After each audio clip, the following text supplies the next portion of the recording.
If you're a walker over 50 who wants to maintain the ability to walk for the rest of your life, then in this video, I'm going to give you a daily 5-minute exercise regime that you can use to do just that.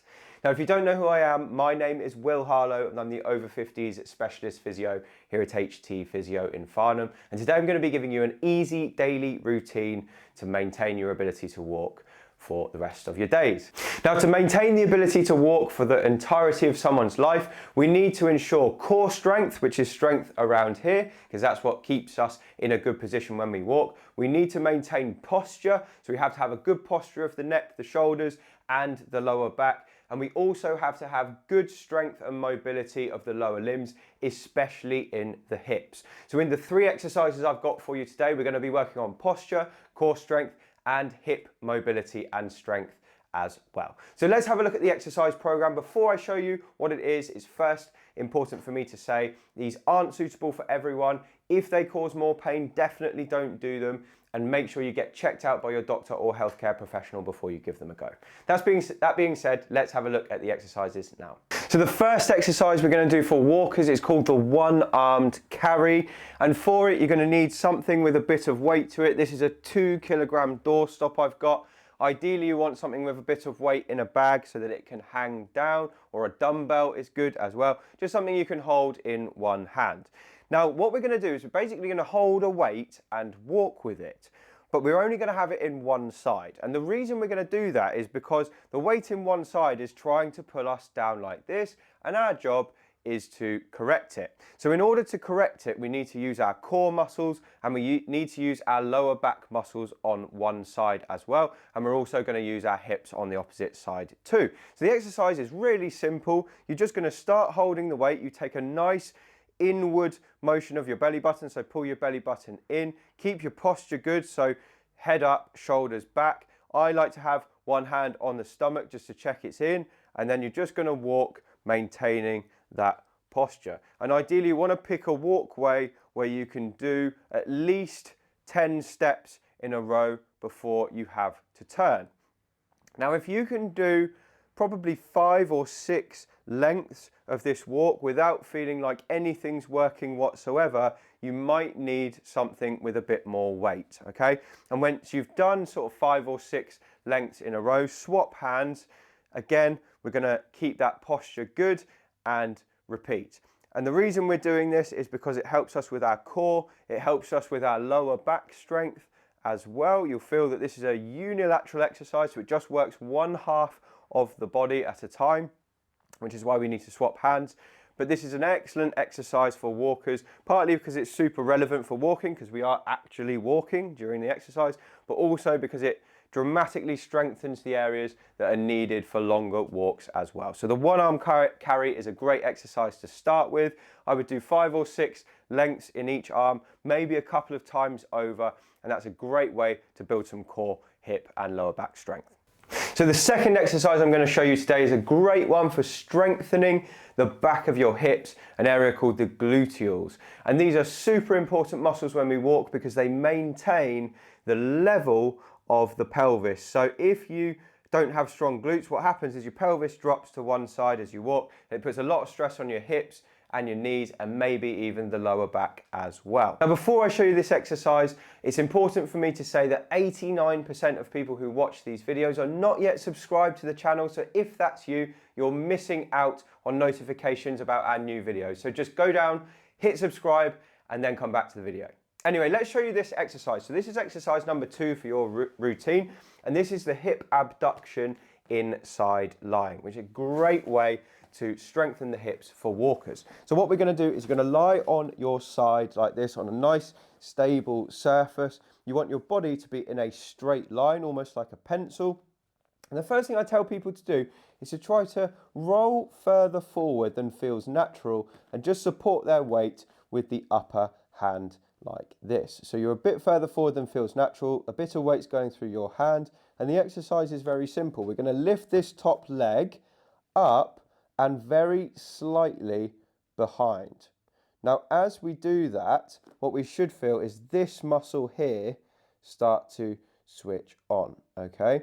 So again, we're going up and slightly behind. And if you can see my foot, my toes should be slightly angled downwards, okay? So I'm leading with the heel. The heel's the uppermost part, and that helps to isolate the gluteus medius and gluteus minimus at the top of the hip, and that's the area we're trying to work.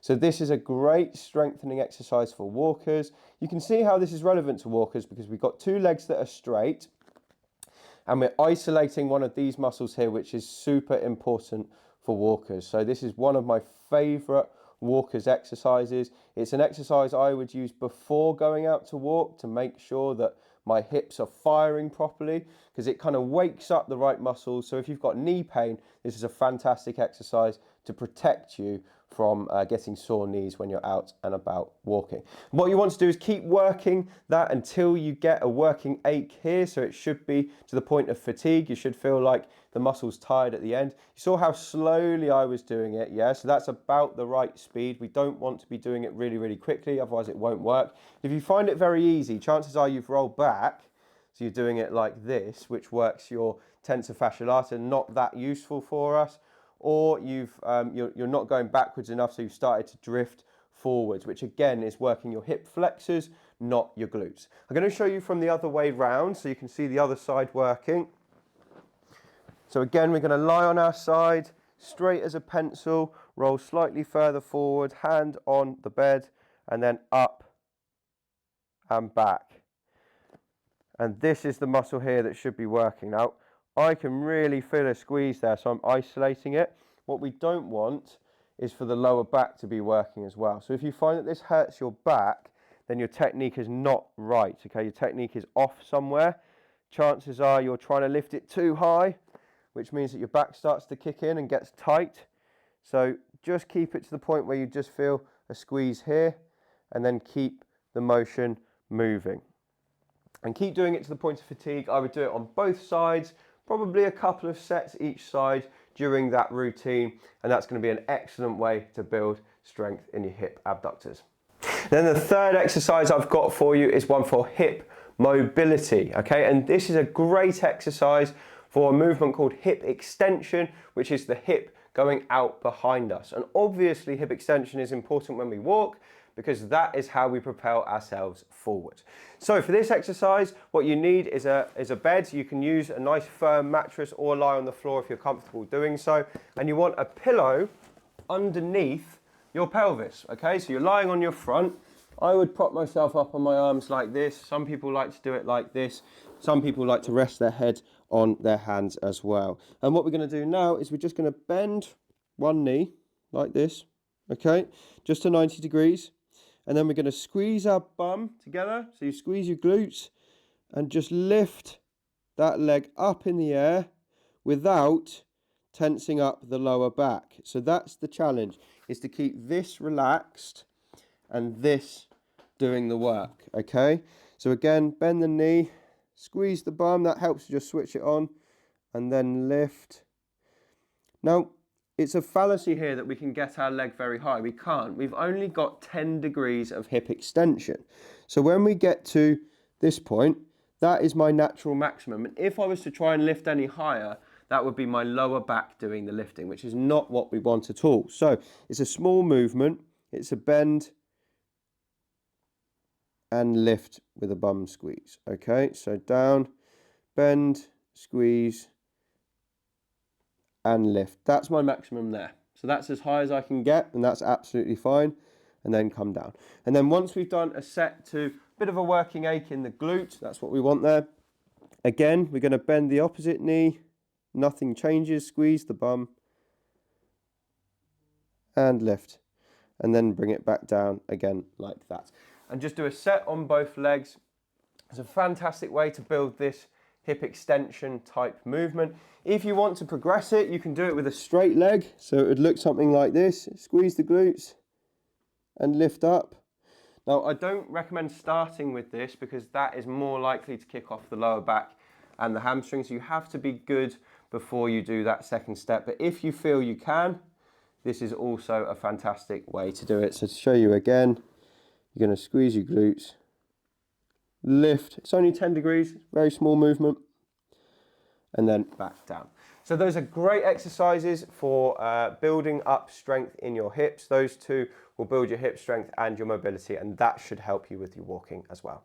So that's my daily exercise regime, perfect for walkers over 50. I hope you found this video useful. If you have, make sure you subscribe to the channel. And if you want to get more from me, please do pick up a copy of my book. It's called Thriving Beyond 50, and you can find it on Amazon using the link below. It's got loads more tips, tricks, and strategies for walkers who want to maintain their ability to do so. Anyway, thank you so much for watching. I appreciate your time, and I'll speak to you on the next episode.